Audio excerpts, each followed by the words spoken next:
When I was a child, my days were full of horses and books.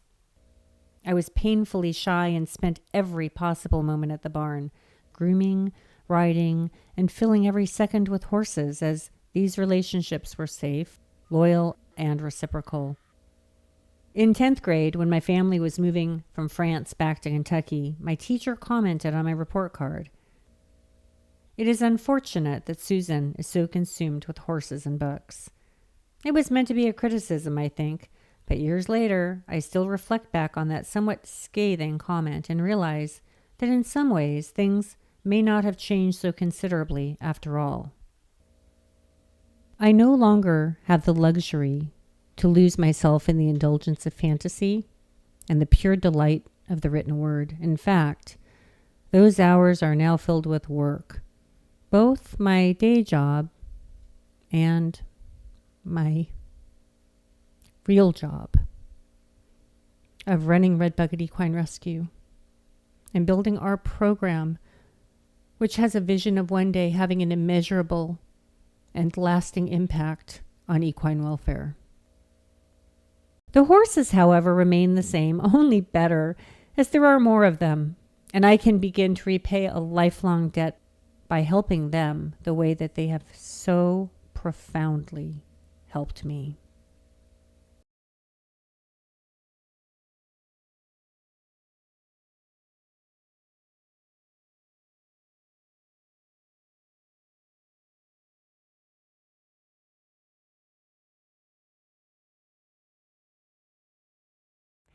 This is the year of the horse, and at Red Bucket, it's the year of the foal.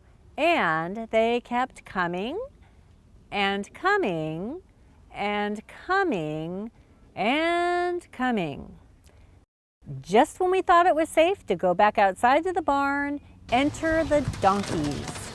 Extreme cuteness and a few donkey tantrums. Oh, yeah.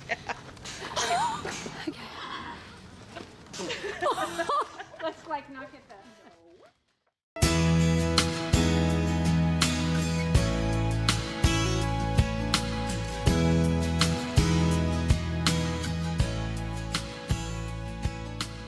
There is a responsibility that goes with rescue, and we take that very seriously at Red Bucket.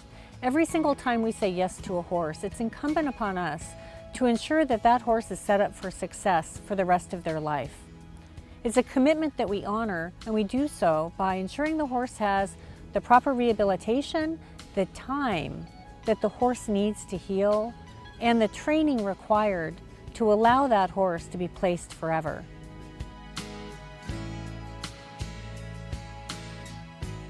This year, we led the rescue efforts of 31 feral pregnant mares and orphans who were slaughter-bound. We successfully placed many of the mares, and we brought the most feral to Red Bucket. These were mares that were completely unhandleable, and one of the mares, Marley, we were never able to touch with our hands. It's been our model at Red Bucket to help as many horses as we possibly can, and then one more. We heard about a 3-month-old orphan at auction. She was slaughter-bound.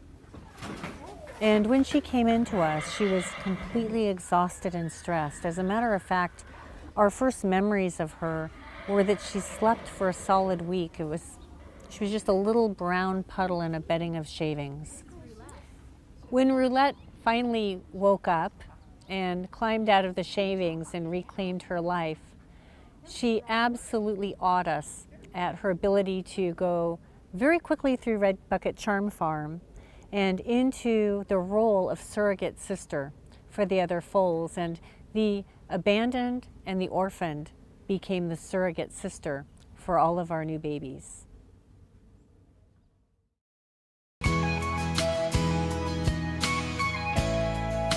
There's an extraordinary gratification in saving a life. Our business is one of life and death, and we live it every single day. There is also a profound heartbreak and sense of loss when we lose an animal.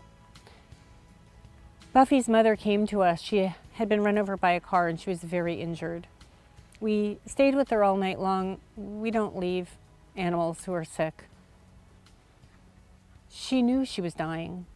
During the course of the evening, she pushed Buffy away from her into our arms because she knew that she wasn't going to be there to take care of her and that we would. As tragic as it was that Buffy lost her mother, she gained something else that day, and that was the Red Bucket Promise. And that's a promise that means something to us. It's a promise that guarantees her life, happiness, love, safety. And during the course of the making of this video, we had another recipient of that promise, and it was Buck.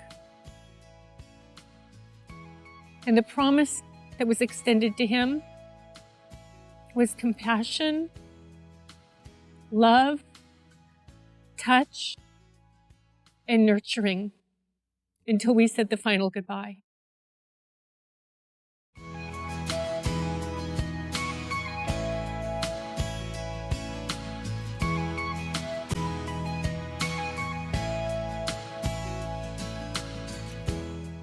Every day is life and death at Red Bucket. What worries me is people come here and they see the beauty, they see the ranch, and they see the horses. What they don't know is what goes on behind the gate. They don't see the horses when they come to us, when they're emaciated, shattered, and desperate. They don't see the countless hours that go into running this place. And they don't see the insurmountable bills. Every day is a fight to keep Red Bucket alive.